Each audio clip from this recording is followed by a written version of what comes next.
Hey guys, today I'll show you a horror thriller film collection named The Curse of Second Channel Part 2. Spoilers ahead, watch out, and take care. The first story begins with a missing person post that appeared on the Second Channel forums. Titled, "I'm looking for this person," it provided no details like height, weight, or measurements, only a name, Mickey, and a school photo. The poster pleaded for anyone with information to contact them, promising a generous reward. The post quickly drew a lot of attention, perhaps because the girl in the photo was so beautiful or because it was unusual to see a missing person notice on a horror forum. However, most replies offered no real leads, instead consisting of lewd jokes about the girl being fair-skinned and their type. One of the commenters, a homebody, saw the post and with a smirk added his own joke. He posted a message claiming that he was actually Mickey and that it had been a long time. After successfully posting, he happily continued stuffing snacks into his mouth. Moments later, after the original poster replied with "found," a strange noise came from the homebody's front door.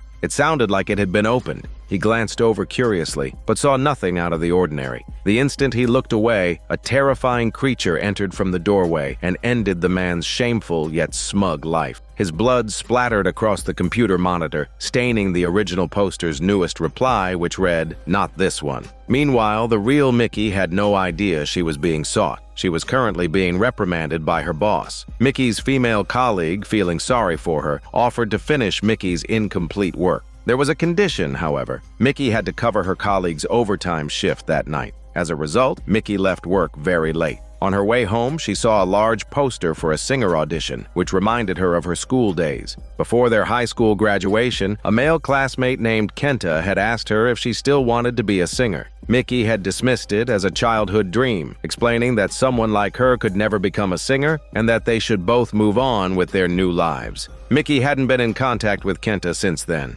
Shaking off the memories, she went straight to bed for sleep without a muscular man. The next day at work, her colleague approached her saying that someone had posted a missing person notice for her online. Mickey was bewildered until she saw a comment asking the poster who they were to Mickey and why they were looking for her. The poster's reply stated that she was his childhood friend. Seeing this, Mickey immediately thought of Kenta. But why would he be looking for her? Her colleague said she had a way to handle it. When Mickey asked how, the colleague, without answering, began typing a reply. The message was written as if she were Mickey, asking what the poster wanted to say and threatening to call the police if he continued. After posting, the colleague paid it no more mind and even went on a date with their boss that evening. She received a worried call from Mickey, but dismissed her concerns, telling her to just call the police if anything happened. After hanging up, the colleague became intimate and smelly with the boss. A short while later, while washing up and admiring her own reflection, she was killed by a sudden appearance of hair. The next day, she and the boss were in the news. The report claimed the boss had killed her. Although he denied it, his pleas were useless since they were the only two in the hotel room. Mickey was shocked when she heard the news and went home in fear to check the forum thread. The post was now filled with all sorts of comments, both good and bad, which made her even more anxious. Nervously, she took out her phone and dialed a number she hadn't called in a very long time. Someone answered, but it wasn't Kenta. It was his mother. She told Mickey that Kenta had died in a car accident a year ago. He hadn't been able to escape the vehicle and had burned to death. Mickey's head was spinning. If Kenta was dead, who was the person who made the post? With that thought, she replied directly to the thread, stating that she was Mickey and asking who the poster was. The person quickly replied, claiming to be Kenta. Mickey didn't believe it, insisting that the real Kenta had died a year ago and demanding to know who he really was. The person stubbornly insisted he was Kenta. Their exchange stunned the other forum users. One resourceful user even found and posted the news article about Kenta's fatal accident. Everyone was terrified. They wondered if the thread was cursed and why a dead person was posting online. Then something even more horrifying happened. Kenta's replies turned red, flooding the entire screen with the words "Found you." Mickey saw it and, terrified, slammed her laptop shut, but the horror didn't end there. Her front door creaked open, and a terrifying figure began to crawl in. Mickey was too scared to scream, watching in horror as it moved closer and closer. Just as it was about to reach her, her vision blurred. The monster vanished, and in its place stood Kenta. Mickey didn't know if Kenta had saved her or that it was the creature Kenta himself. All she knew was that it hadn't harmed her. It seemed it only wanted to see her one last time before leaving. After that day, Mickey's life returned to normal, and the story concludes. The second story begins with a girl waking up on the floor for the first time in a pitch-black room. As she gets up, a splitting headache hits her. Hearing the front door open, she goes downstairs and sees her older sister, who ran away from home years ago. The older sister is initially surprised to see her, but quickly composes herself and starts a conversation. They talk for a while, eventually bringing up their father, who is still in another room drinking. He had become this way after their mother passed away. The older sister goes in to greet him, but he ignores her and walks away. The younger sister explains that it's all her fault. She had wanted to continue her education, but their father forbade it. They had a huge fight, and he had been like this ever since. The older sister says nothing and begins to pay respects to their late mother. Seeing this, their father storms in and asks why she has returned, questioning if it was just to see their mother. The older sister replies that she came back to see her younger sister. The younger sister is overjoyed to hear this, but their father turns and leaves, unconvinced. As he leaves, a strange, sinister wind blows through the house, extinguishing the candles. The younger sister then sees a terrifying figure standing beside her older sister. She is petrified, but her older sister is calm, asking if she can see the ghost too. The younger sister fearfully asks what it is, if it's a spirit, and says it's terrifying.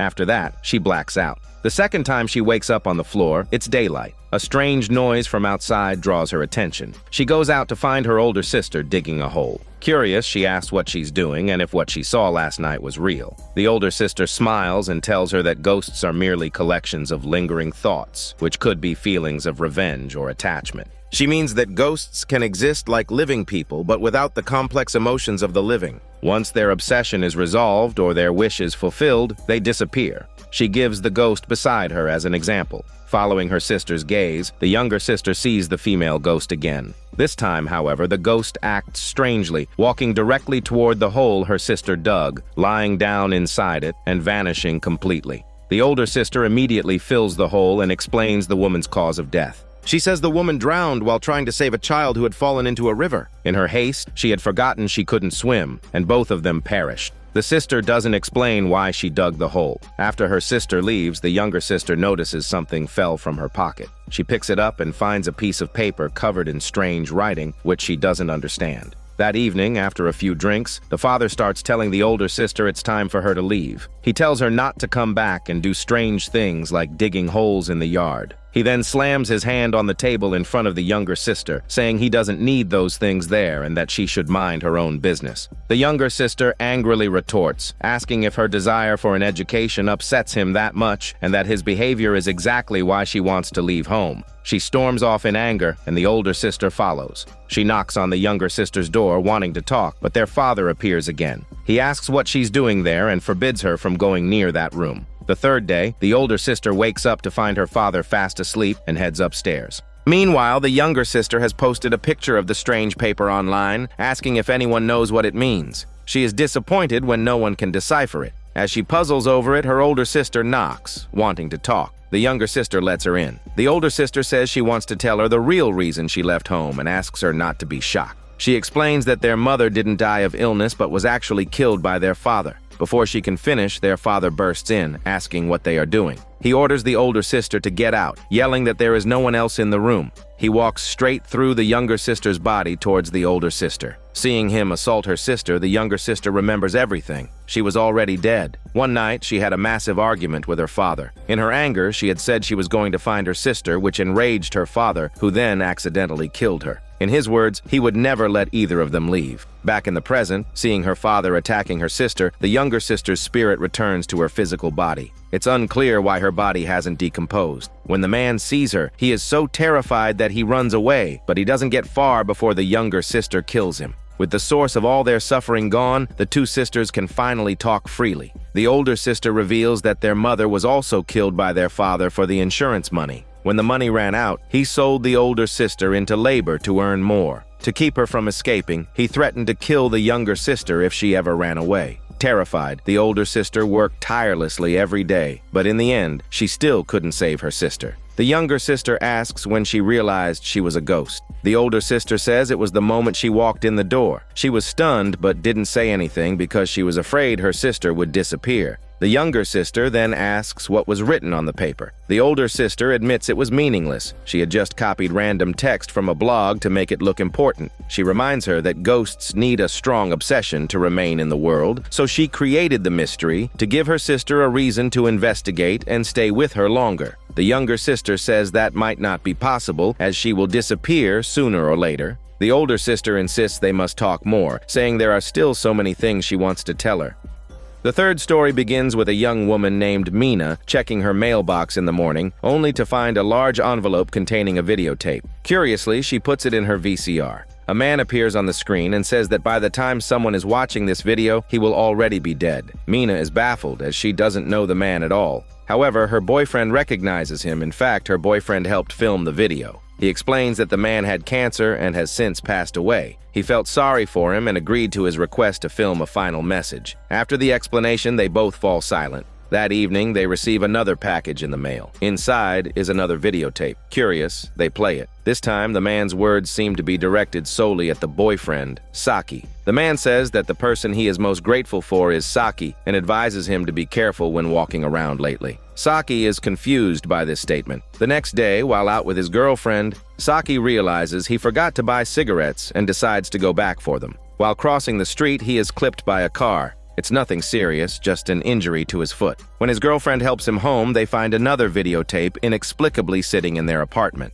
This one is labeled 3. They are both stunned and wonder who could have delivered it. After checking the apartment and finding nothing missing, they play the tape. The man on screen asks if Saki's foot hurts. The couple is baffled as to how he could know that. The man continues, explaining that when a person is near death, they can sometimes see things on the edge of life and death, or even into the future. They wonder if he can really predict the future. They are completely shocked when he mentions that Saki is currently dating Mina because the man has been dead for nearly a year, while Saki and Mina have only been dating for 6 months. For some reason, the video frightens Mina. She quickly turns it off and throws the tape in the trash. But this isn't the end. The incident reminds Saki that Mina once told him she had a stalker before they started dating. Now he wonders if the stalker could have been the man in the video. When he returns from taking out the trash, another videotape has miraculously appeared on the table. This one is labeled 5. But where is number 4? Mina begs Saki not to watch it, but he ignores her and plays the tape. The man says it's too terrifying to go to hell alone.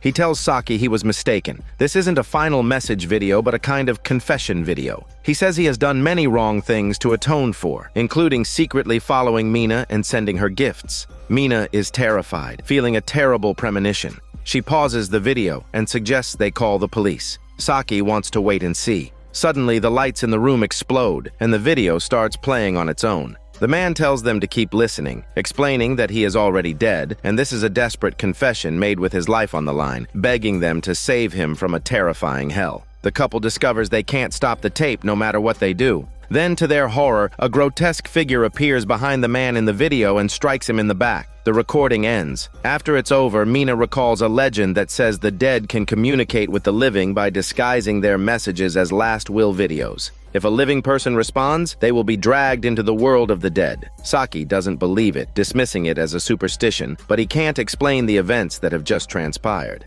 For now, he decides to just hold his sexy girlfriend, hoping it will ward off any evil. In the middle of the night, Saki wakes up, unable to sleep. He sees the missing videotape, number 4, on the table. He picks it up and, after a moment of hesitation, decides to watch it. After all, he's already seen the ending, so watching the middle part can't hurt. Coincidentally, Mina wakes up just as the tape starts playing, so they watch it together. It begins as before, with the man rambling about being in hell. But the tone shifts when he holds up a doll. The video then shows intimate footage of Saki and Mina. They both immediately look at the doll in their room and realize the man had hidden a camera inside it. As if sensing their anger, the man continues, saying he is already dead and they shouldn't be angry with a dead person. He claims he was forced to do it. A loud, strange noise distracts them, and Saki goes to investigate. Left alone in the room, Mina hears the man on the tape ask if she knows that now that footage of the two of them has been added to his final message, they will be taken away too.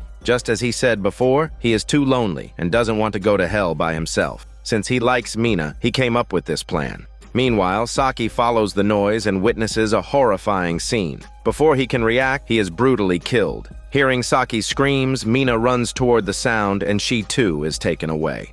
The fourth story begins with a horror game called Phantom Answer that has recently become popular on the second channel forums. To play, you need a dark room and a few friends to join you online. Everyone dials their own phone repeatedly at the same time. One person's call will supposedly connect to Answer. This person can then ask Answer any question, and he will reply. However, Answer will also ask a question in return. If you can't answer it, you might be killed by him. After the post went viral, some skeptics decided to try it out with a group of friends. Just as the game was about to start, a woman with glasses backed out, saying she didn't want to play anymore. A man with glasses told her it was too late. The man in the red shirt at the top of the screen insisted the game was fun and told her not to spoil it for everyone. Before she could reply, the game began. They had to dial simultaneously in a clockwise order. The moment the countdown ended and they started dialing, the computer screen went black. Before anyone could panic, the woman's phone rang. It was from Hako, meaning neither of them had gotten through to Answer. After a brief chat, they hung up. The video feed on the computer returned, and the man with glasses asked who had connected to Answer.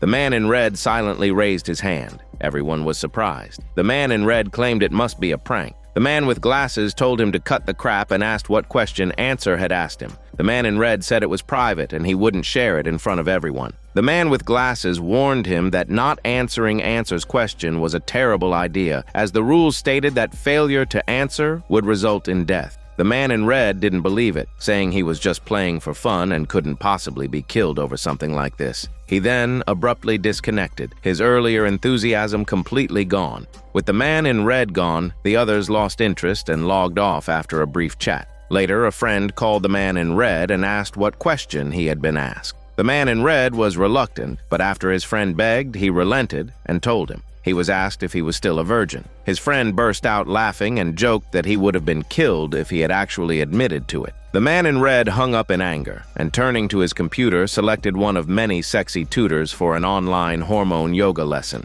He was only halfway through when his screen suddenly went black. Annoyed, he pulled up his smelly pants and started checking the room. He found nothing, but just as he let his guard down, he saw a terrifying man rushing toward him. The man in red was killed. The next day, his friends learned the news. The police ruled his death a suicide and did not release details due to the gruesome nature of the scene. His friends didn't believe it. He had been perfectly fine the night before. They concluded there was only one explanation. He had been killed by Answer. The friends were scared, but more than that, they wanted to play again. The man with glasses suggested they could ask Answer who killed the man in red to find out the truth. And so, the fearless group began a second game. After the screen flickered, the second round of calls ended. This time, a sidekick got through. He asked who killed the man in red. Answer replied that he had killed him. The man with glasses then asked the sidekick what question Answer had asked him. The sidekick refused to say. The man with glasses urged him to hurry, but the sidekick simply said they were all doomed before quickly disconnecting, leaving everyone baffled.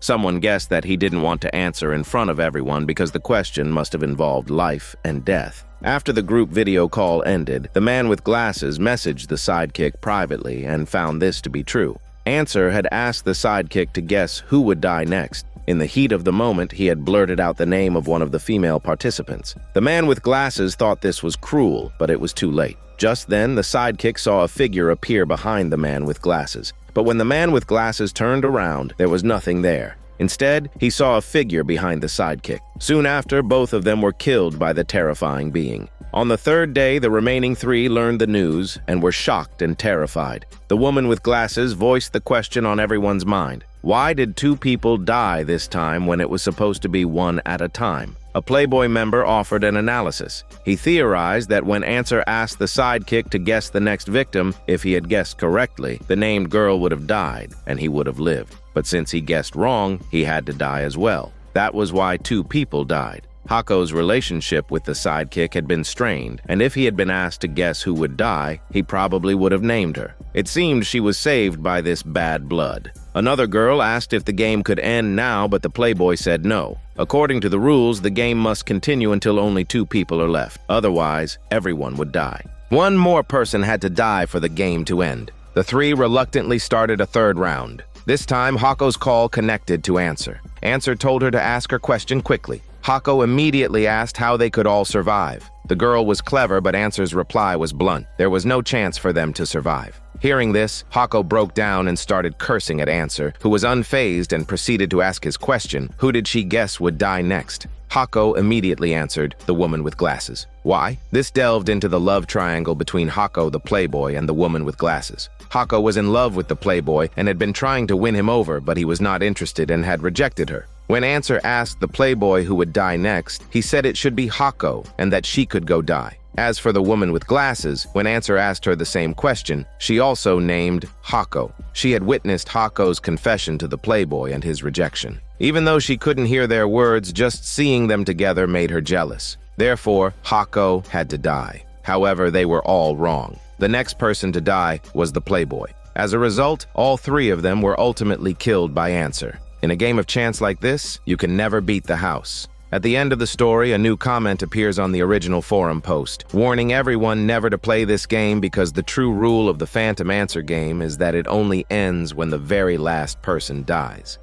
The fifth story begins with a man walking home at night when he is stopped by a woman wearing an eye patch. He tries to ask who she is, but she doesn't answer. Instead, she removes her eye patch, revealing a single, unique peeping eye. As a ring of light emits from her eye, the man collapses and dies in agony in front of her. The woman then calmly walks away. Later in a bar, a plastic surgeon who has recently been in the news is drinking alone when he is approached by a blind man. The blind man asks if he is a doctor. The surgeon confirms this and curiously asks how he knew. The blind man explains that he smelled the scent of disinfectant on him, as he used to be a doctor himself. He advises the surgeon that his current troubles are temporary and pale in comparison to what he himself has been through. Intrigued, the surgeon asks him to tell his story. The blind man reveals that he was once a famous plastic doctor who frequently operated on celebrities and the wealthy. One day, he was suddenly kidnapped. The reason was simple. His captors wanted him to perform surgery on a woman who was born with only a single peeping eye in the middle of her forehead.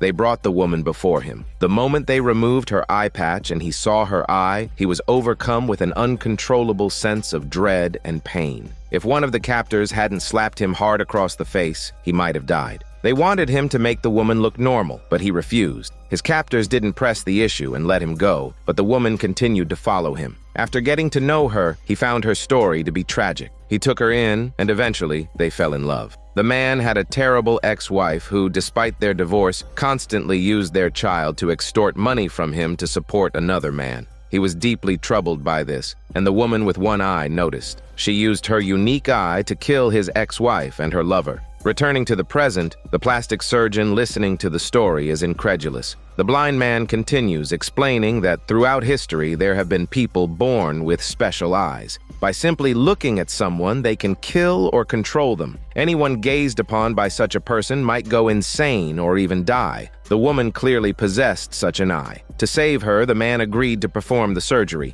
However, on the day of the operation, disaster struck. A nurse foolishly removed the woman's eye patch and was instantly killed by her power. This act also unleashed another personality within the woman's body. This personality was the complete opposite of her gentle self, a terrifying being who reveled in killing and did not want to lose her power. She tried to control the man. At that critical moment, a daring idea came to the man. He gouged out his own eyes, thinking that if he couldn't see, he couldn't be controlled. His theory was correct. He was not controlled and survived, but the cost was immense. He lost his sight and could never perform surgery again. So why was he telling this story to the surgeon before him? The reason was simple. They wanted this surgeon to take his place and continue the operation on the woman. The surgeon refuses and is subsequently kidnapped. Whether he performs the surgery or not remains unknown, as the story ends there.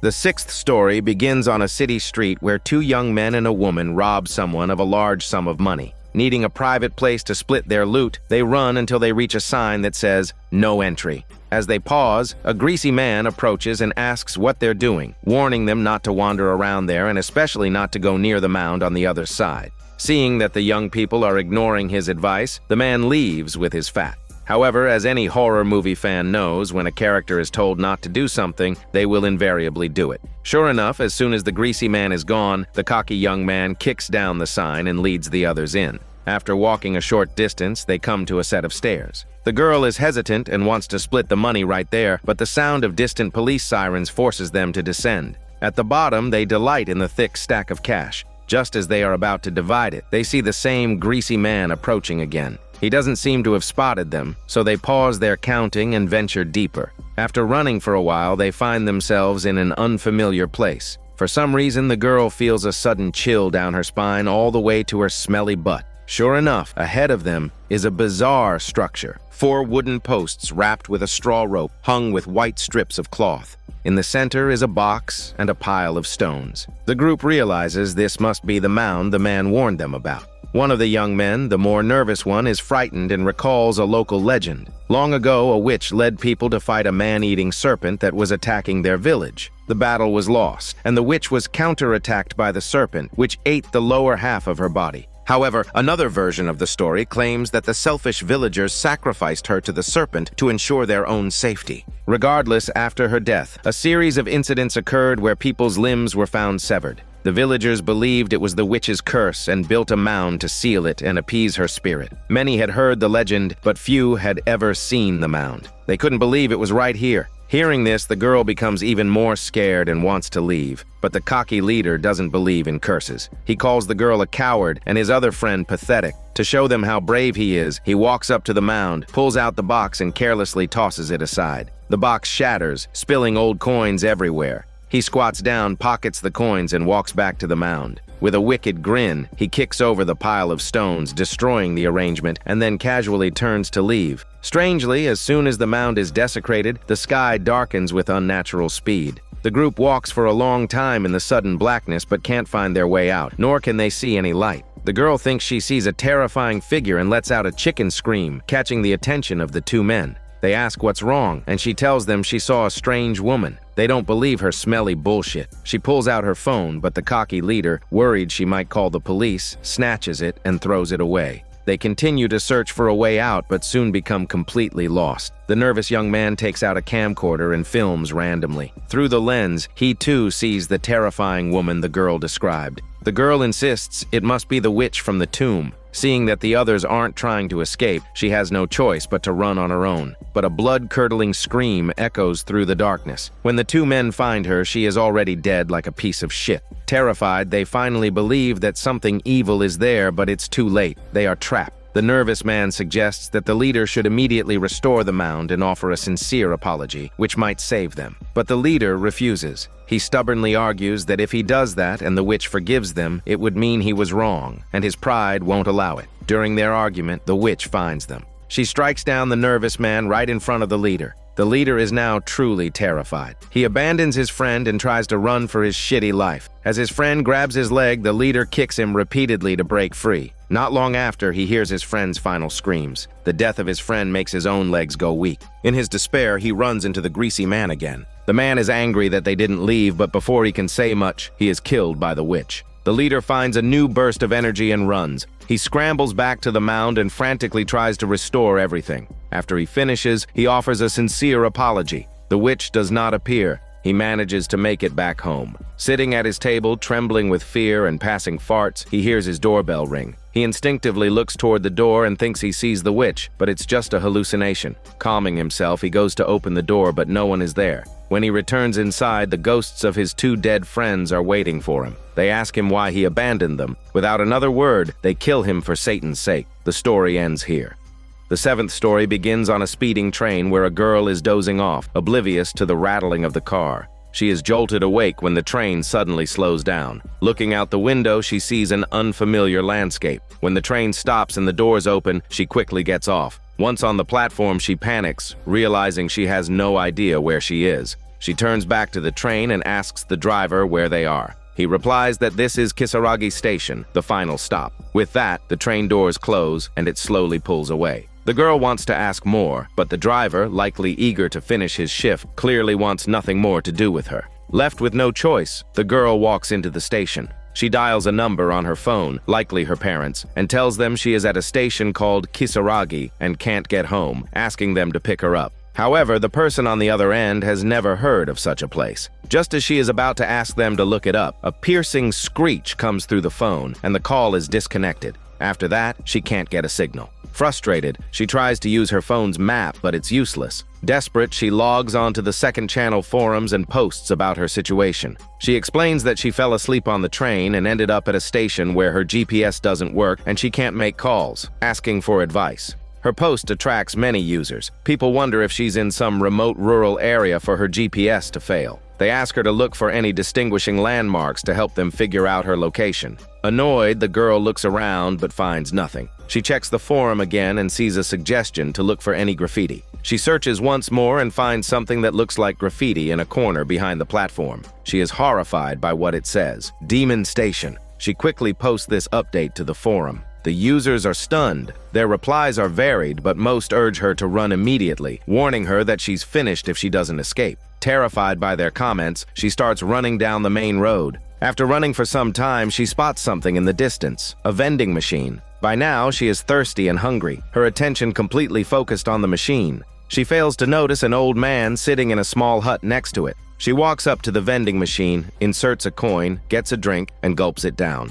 After finishing the bottle, she dejectedly checks the forum again. She sees a user giving her instructions, asking if she saw the vending machine and mentioning a small hut next to it with an old man inside. The user suggests the old man might know the way home. Seeing this, the girl quickly looks toward the hut but sees no one. She posts this update, and the users express their regret that she couldn't find the old man. They tell her she has no choice but to continue down the road. They say that if she walks a little further, she should come to a tunnel. If she passes through it, she should be able to get back. The girl is suspicious and asks who this person is and how they know the area so well. The person replies with a single sentence, believe it or not. With no other options, she decides to trust them and continues walking. The rural road is pitch black and she is terrified, trying to bolster her courage by telling herself she just needs to find the tunnel to get home. The good news is that she soon sees a tunnel. Overjoyed, she immediately shares the news with the forum users, who congratulate her and wish her luck in getting home soon. She enters the tunnel. After walking for a while, she can see the end. Thinking she is finally safe, she lets her guard down. At that moment, she hears a strange sound. Looking back, she sees a grotesque figure holding a large bag and hopping toward her on one leg. This bizarre scene is something she has only heard about in horror stories. She turns and runs for her life, dropping her phone in her panic without even realizing it. She runs for a very long time until she can no longer see the strange figure. She has no idea where she is now, but she hears a strange drumming sound in the distance. Following the sound, she comes across a shrine. As she approaches, she sees a person. She tries to call out, but the person seems to be in a hurry. When she follows them and looks up, she is horrified. A group of people are eating a human body. The sight terrifies her, and she accidentally cries out, drawing their attention. She turns and flees once more. Fortunately, she reaches a road and flags down a car. A woman gets out and, seeing the girl's panicked state, calms her down and tells her to get in the car. The woman then grabs a baseball bat from the car and heads straight for the three figures at the shrine. The girl in the car is too afraid to watch, only hearing screams. She peeks and sees that the woman has taken down all the cannibalistic figures. After a long while, the woman returns and says everything is fine. Seeing the woman's kind smile, the girl finally feels safe. As the woman drives away, the girl thanks her profusely. The woman suddenly reveals a monstrous, bloody mouth and says that this is a rare delicacy. Rather than share it with the others, she would rather have more for herself. At the end of the story, a new post appears on the forum. A user asks for help, saying they fell asleep on the train and are now at an unknown station, unable to get back. The post receives many replies, mostly identical to the ones the previous girl received, asking about landmarks and graffiti and suggesting they check their surroundings. But the most common response is just 3 letters, RIP. The implication is that the forum users providing help are not human, but are the cannibalistic monsters, luring anyone who wanders into the station into their trap to be devoured. The 8th story begins when the school bell rings. A girl's spirit jolts upright, only to see her physical body lying motionless on the ground. She tries to touch it, but her hand passes right through. She calls for help, but no one hears her. She goes downstairs for help, but people walk right through her, oblivious to her presence. Desperate, she tries various ways to get their attention, but no one can see or hear her. In her frustration, a creepy hand suddenly grabs her sexy body and pulls her away. At that moment, she doesn't question how this person can touch her, only where they are taking her. She is dragged into the girl's restroom, where she sees the person's true face. It is a vengeful spirit. It seems she had some past conflict with this spirit, who now attacks her relentlessly. The girl has lost her memory and can't recall what she did to the ghost. In a daze, she sees another figure hanging from the ceiling. Panicked, she breaks free from the ghost and runs to the roof. When she gets there, she is stunned. Her physical body is gone. Just then, she hears the sound of an ambulance from below and thinks she must have been rescued. But before she can feel relieved, the ghost appears on the rooftop. Meanwhile, a teacher is carrying the girl's body to a hidden room with a cellar. He is about to throw her in when at the last second, she wakes up. The man is shocked. After composing himself, he decides to kill her for good. The girl, still suffering from amnesia, is confused about why the teacher is trying to harm her. However, a strong will to survive allows her to escape his grasp, but she doesn't get far before she is cornered by the ghost. She is trapped between the teacher and the spirit. In this desperate moment, her memories come flooding back. It turns out she had been in a relationship with the teacher. She had demanded $1 million from him for an abortion, but he claimed he couldn't afford it. She had then threatened to expose him to the principal. After their argument, the teacher had left. Another female classmate, who had been hiding and listening, emerged. She disapproved of the girl's actions, knowing that the pregnancy was a lie. The girl had used similar blackmail tactics before, driving another student, the very ghost now haunting the restroom, to suicide. Despite this tragic precedent, she had continued her ways, this time targeting the teacher. The classmate warned her that she was playing with fire and would face severe consequences if her actions backfired. But the girl didn't listen and instead handed the classmate a banknote, implying they were in this together and she had no right to act morally superior. After the classmate left, the teacher secretly returned and, catching the girl off guard, struck her down. He had thought she was dead, but she had survived. Back in the present, seeing that she is still alive, the ghost finishes the job, strangling her. The teacher then drags her body back to the hidden room and throws her into the cellar, sealing it shut. The story ends there. The 9th story begins with a group of young men and women partying wildly, taking many photos throughout the night. The next day, one of them, a playboy, posts the photos on a forum with the caption, "A party with stupid girls." Satisfied, he smirks and plans another party for that evening with a different group of girls. This night, however, is different. Among the guests is a quiet, bespectacled woman who neither drinks nor eats.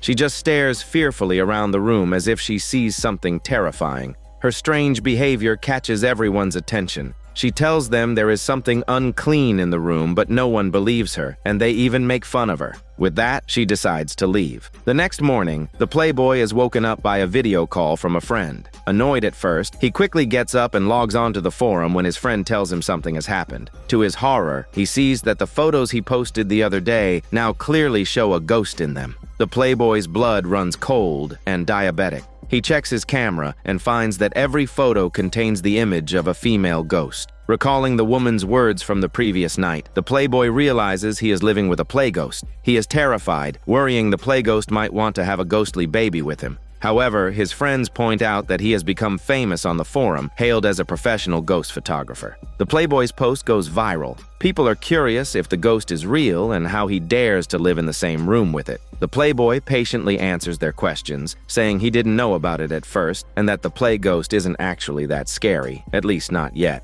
But that same night, while taking a naked shower, he comes face to face with her. She is wearing a yellow dress, ready for some ghostly yoga session. Although her appearance gives him a scare after she leaves, he smells a faint, lingering perfume in the air. His hormones surge, and his experience tells him it's a scent from the 1980s. Confused, he posts about this experience on the second channel site. This time, someone asks if he has tried communicating with her and if she has ever spoken. They suggest he should try to talk to her. The playboy decides to do just that. He goes to the bathroom and asks 3 questions: her name, why she is there, and if she could please not scare him in the future. Although he doesn't hear a verbal reply, she responds by knocking over objects 3 times. The playboy is thrilled and posts about this interaction online.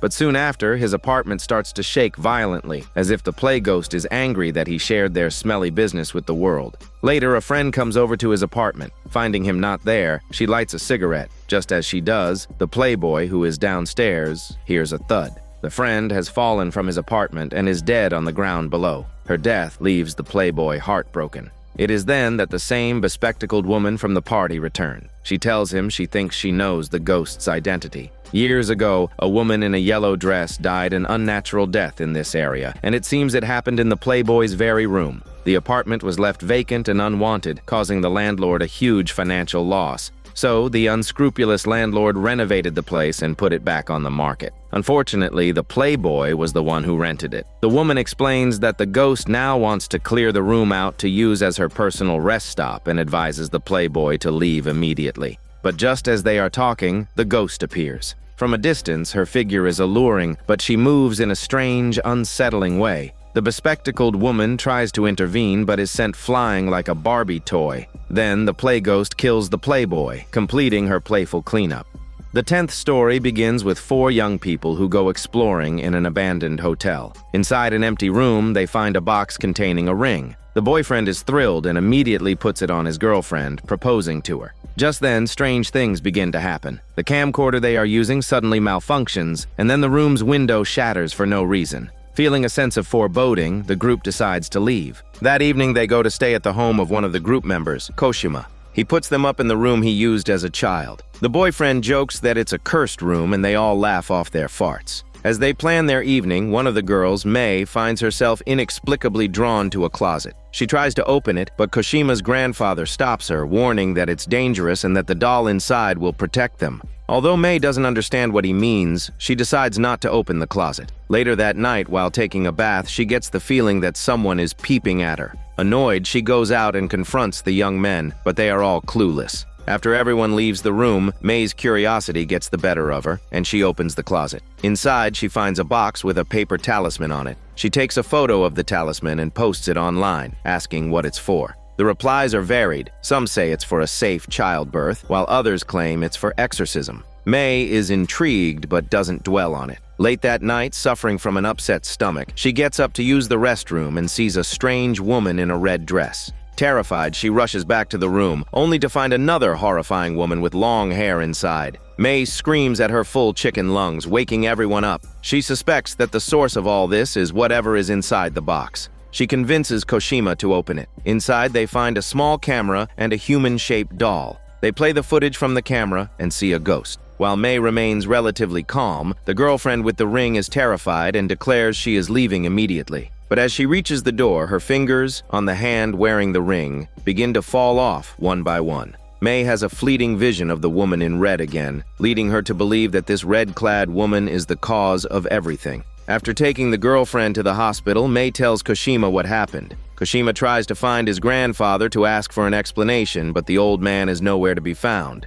To stop the strange events, Mei persuades Koshima to burn the doll. He complies. But just as the doll is burning, Koshima receives a call from their friend at the hospital. The girlfriend has just died. Koshima is stunned. When Mei hears the news, she is terrified, unable to understand why this happened when they had already burned the doll. Just then, she spots the ring on the floor. Seeing it, Mei realizes she might have been wrong about everything. They re-watch the video from the hotel when they found the ring and gave it to the girlfriend. In the footage, they now see a ghost. Connecting this with her sightings of the woman in red, Mei suddenly understands. The woman in red wasn't a threat. She was trying to help them. Mei had forgotten Koshima's grandfather's words, but by now, it is too late. There is nothing they can do but accept that they brought this upon themselves. The 11th story begins with Shiro and her friend coming across an interesting story on Second Channel. It tells of a group of shipwreck survivors stranded on a barren island. Some died in the crash. With no food available, the living were forced to eat the dead to survive. One man, Harada, refused to partake, holding out hope for rescue. As the days passed, Harada grew weak and was near death. Not wanting him to die, his companions made him some turtle soup. Harada ate it, proclaiming it the most delicious thing he had ever tasted, and he survived. Many years later, Harada, still nostalgic for the taste of that soup, visits a seaside restaurant and specifically orders it. But after the first bite, he freezes. The taste is not what he remembers. It's only the second time he has ever had it, so he questions the waiter, asking if it's truly turtle soup and not a fake. After the waiter assures him of its authenticity, Harada falls silent. After a few moments, he gets up and goes to the restroom. The waiter, concerned when he doesn't return for a long time, opens the door to check on him and finds Harada's dead body.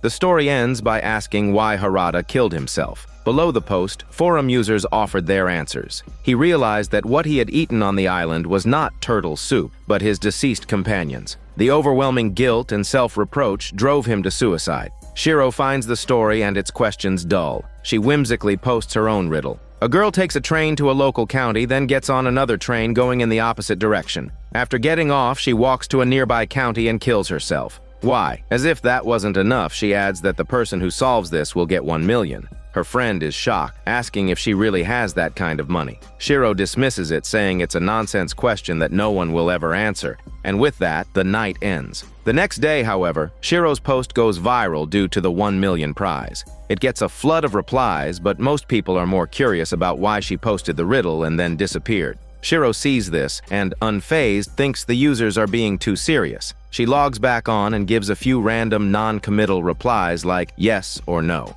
The users are happy to see her respond, but soon become annoyed by her vague and unhelpful answers. Then, a new question appears in her thread. A woman posts an unreasonable riddle online, gives evasive answers to the users, and is killed the next day. Why? The answer provided is not because her replies were too slow, but because she posted a random, unsolvable question. The online Q&A continues with someone asking in which area this happened. A user replies with a district name, the very district where Shiro lives. Shiro assumes it's a random guess and pays it no mind. She closes her phone and goes shopping with her friend. That night, on her way home, the friend is attacked and murdered brutally. Shiro is devastated to hear that. Online, the responses to the new riddle in her thread continue. The questions that had seemed insignificant just 2 days ago now fill her with bone-chilling fear. Someone asks if the riddle maker's friend was killed by mistake. The reply is no. Someone asks if it was to make the riddle maker more terrified. The reply is yes.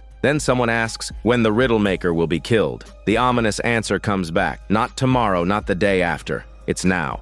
Seeing this, Shiro panics. She rushes to draw her curtains and looks back at her computer. The conversation on the screen makes her blood run cold and diabetic. A user claims the killer is already in her house. Shocked, she instinctively gets up and checks the room but finds nothing unusual. She feels a wave of relief, thinking the users are just trying to scare her. But in the next moment, a pair of pale, large hands lunge at her from behind, indicating her fate.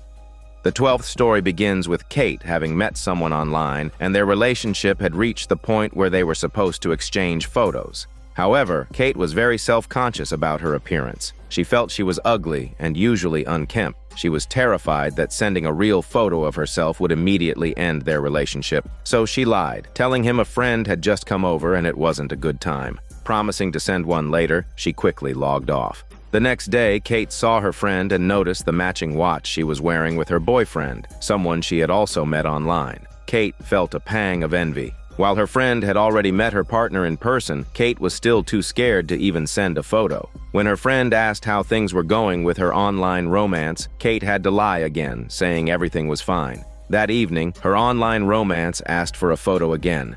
When she hesitated, he jokingly wondered if she was a catfish and if he was being scammed by a guy. Feeling cornered, Kate could only say she wasn't wearing makeup, but promised to send a picture the next day for sure. Troubled, Kate went to an online forum and asked how other ugly women handle requests for photos. Some suggested lying, others recommended using a stranger's picture. One user simply sent her a link. Kate clicked it and discovered a piece of software called the Synthetic Beauty Workshop. The method was to take a full-body photo of herself and upload it. Then she could add photos of body parts she wanted to synthesize onto her own. As an example, she added a photo of a woman with a large bust, and to her amazement, she could see a distinct change in her own photo. Kate was both thrilled and astounded. The next day, when meeting her friend again, Kate noticed how beautiful her friend's hands were. It was no wonder she had so quickly won over her online boyfriend. Kate immediately asked to take a picture of her friend's hands. Just then, a celebrity, a leg model famous for her stunning legs that captivated countless men, walked past. Seeing another perfect opportunity, Kate snapped a photo of her legs as well. That night, back home, she fed both pictures into the Synthetic Beauty Workshop. A miraculous transformation occurred. The self in the photo looked significantly better. Suddenly, she heard a strange noise in her room. She looked around but found nothing unusual, so she dismissed it. She then opened her email and sent the newly created photo to her online boyfriend she hadn't contacted in days. Moments later, he replied, complimenting her amazing figure and suggesting they finally meet in person. While silently chiding him for being superficial, Kate was overjoyed. From that day on, perhaps due to the glow of new romance, Kate's friends noticed she seemed to have become much prettier. As one friend was about to tease her, disaster struck. The leg model was attacked by another woman, and her prized legs were broken. The scene terrified Kate and her friend. As they hurried away, another tragedy occurred. Her friend was hit by a car. She survived, but her beautiful hands were crushed in the accident. These two bizarre incidents made Kate think of the synthetic beauty workshop. She wondered if it was all just a coincidence. Just then, her computer made an odd noise. When she went to check, she was horrified to see the photo on the software had drastically changed. The image of herself was beginning to rot, decaying until it was completely unrecognizable. Before she could even process the horror, she sensed a presence behind her. Turning around, she came face to face with this rotting version of herself. The story ends as this doppelganger kills Kate. The 13th story begins with a terrifying scene. A folder sits on a computer desktop. A woman, her face filled with dread, reluctantly opens it with her mouse. Instantly, a figure appears in her room and kills her. The scene shifts to an office where Hana is busy at work. After finishing a call, she notices a new email from her best friend. Curious, she opens it. Suddenly, her screen is flooded with extremely disturbing and grotesque images that she cannot close. In a panic, she yanks the power cord. Confused, she goes to the restroom to call her friend. The call connects after many rings, but no one speaks. Hana finds it strange but doesn't dwell on it, assuming her friend is busy. As she's about to text her, she hears a knock on the stall door. Hana calls out that she is stuck in her smelly business, but when she opens the door a moment later, there's no one there. The situation felt unsettling. That night, Hana works overtime. A colleague hands off all their remaining tasks before offering a token, "Don't work too late." Hana has no choice but to get to it. The office feels eerily quiet. For a moment, she thinks she sees a clump of hair in her coffee. Startled, she spills it, but the hair is gone. Now, all her documents are soaked. Hana is annoyed but can't do anything about it. Much later, Hana stretches, finally done for the night. As she picks up the dried documents, the horrifying images flash across her computer screen again. This time, to her absolute horror, the subject of the grotesque photos is her best friend, the one who wouldn't answer her phone. Paralyzed with fear, she senses a ghostly woman standing right behind her. Hana scrambles to her feet and runs for her sexy life. She makes it home and dives under her blankets, trying to shield herself from the terror. But the entity has followed her. Seeing it appear in her own home, Hana leaps out of her window and continues to flee, but there is nowhere to run. In the end, the creature catches and kills her without hormone mercy. The 14th story begins in a certain rural high school. There are 7 popular urban legends. One of them concerns a large mirror on the 3rd floor, said to be a gateway to the spirit world. The legend claims that if a person uses their phone's infrared function to transmit a photo of themselves and their crush to the mirror, the two will fall deeply in love. Miko, a student there, decided to believe it. One weekend night, she and 2 friends went to the school to try it. But as they reached the 1st floor, one of her friends stopped, reminding them of another legend associated with the staircase. It was said that the staircase, which normally has 15 steps, gains an extra step at night. Anyone who steps on that extra step will never be able to return home. At this, her 2 friends began playfully guiding Miko up the stairs, counting each step as they went. After they reached the top, they screamed to frighten her, but in reality, nothing had happened. Soon they arrived at the 3rd floor mirror. Miko took out her phone, aimed it at the mirror, and began the infrared transmission. One of her friends suddenly screamed, claiming she saw a man's face flash in the mirror, but when the others looked, there was nothing there. Miko paid it no mind and continued with the transmission. It seemed she had successfully sent the photo of her crush somewhere. Just as the transfer completed, a figure appeared in the doorway. The 3 girls collapsed to the floor in fear, only to realize it was just a teacher who demanded to know what they were doing there so late. It was a false alarm. After being scolded, Miko and her friends sheepishly left. The next day, instead of good news, they received some bad news. Miko's crush had gotten a girlfriend. Did this mean the rumor about the mirror was fake? Miko was incredibly dejected, feeling that any chance with her crush was now gone. Her friends tried to comfort her, saying that there were plenty of other muscular guys out there. Just then, Miko received a text message. It was a photo of her from the previous night, standing in front of the mirror. Miko was confused, as she had no memory of taking a selfie. A few nights later, while studying, Miko got a call from her friend. The friend asked how her date with her crush went, insisting that she had personally seen them walking together. Miko was baffled, explaining that she had been home all day. Her friend wondered if she had been mistaken, but she was so sure it had been Miko. That night, Miko couldn't sleep. The next day at school, while waiting for her friend, she saw her crush with a girl who looked exactly like her. As they walked past, her crush didn't even acknowledge her, and the other girl gave her a cold, indifferent stare. For some reason, that look sent a chill down Miko's spine all the way to her smelly butt. But it didn't end there. When Miko got home, her mother looked surprised, asking how she was back again when she had just come home moments before. Hearing this, Miko immediately thought of the girl from school. Looking into the entryway mirror, she had a dizzying spell where she thought her own reflection had vanished.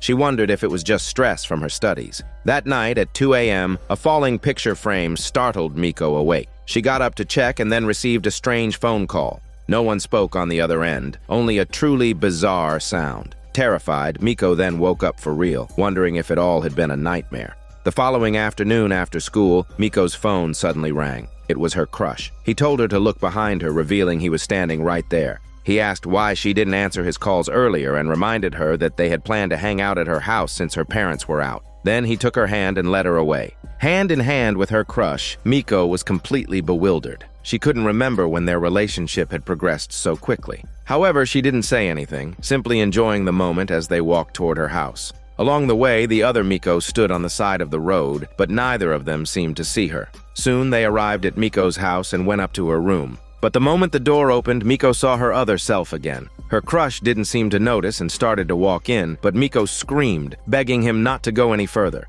This indicates that her ghostly self might have switched places with her and pretends to be the real Miko at her house. This story serves as a warning. Never blindly test urban legends or the consequences could be disastrous. This is Daniel CC Movie Channel. Stay safe and enjoy your day.